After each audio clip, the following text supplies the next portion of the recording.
So what I did, I created a dish that's really close to my heart because I remember making gyozas with my family and having them with a cup of tea. So that's why I created the gyoza with tea. I here the gyoza, I prepared it and I baked it already. And what I did, the filling I've made from the trimmings of the mushrooms with wild garlic and the Ceylon tea. Then I have some king mushroom that I've seared on both sides, and one seared and golden brown baked. I have added a little bit of the tea broth that I made, also with mushrooms. And I have some morels and some baby mushrooms. So I'm gonna put those on as well. And I created this dish to really be fresh and vibrant, but still aromatic.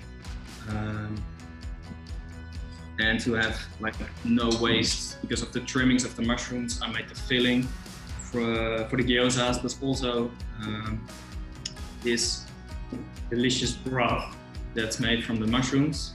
I baked the mushrooms, added a bit of water, also some onions, and then I reduced it. And then I seasoned it with the tea, so the Ceylon tea as well, and some lime juice to keep it really fresh. And so I'm gonna put that on as well. And so. And then to make it a little bit more fresh, I have some kumquat. The kumquat I've sliced really thin, so you can just eat it raw, no problems with that. And just a couple of slices to add some freshness. And some wild watercress.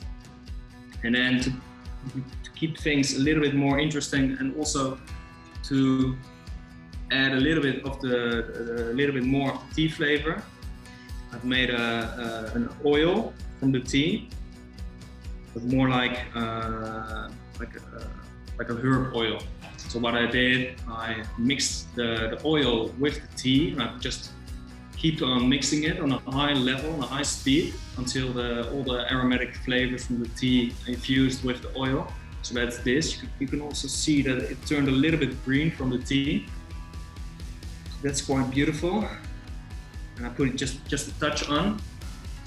And then to finish it off, here I have the king mushroom, and I've sliced it really thin.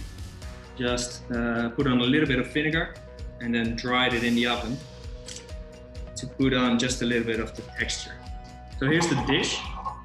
Not that you can see it, but that's it. Glass.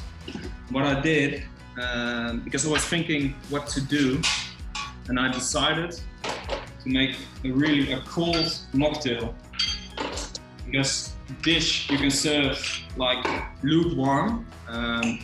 It's not really meant to be served up.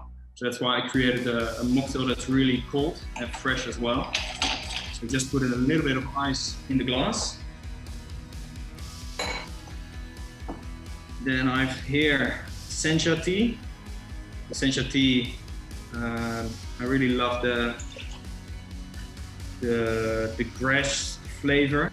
And what I did, I put in 70 ml of the tea. Here I have some mandarin juice. Well, put in 50 ml. Then I have syrup, 7 milliliters of just pure cane syrup. And here I have some ginger syrup, just to add a little bit of more aromatic, and so also some spice, also 7 ml. And to keep it more fresh, I put in 7 ml of lime juice. 2 leaves of mint and some ice to keep it fresh as well. Just gonna shake it.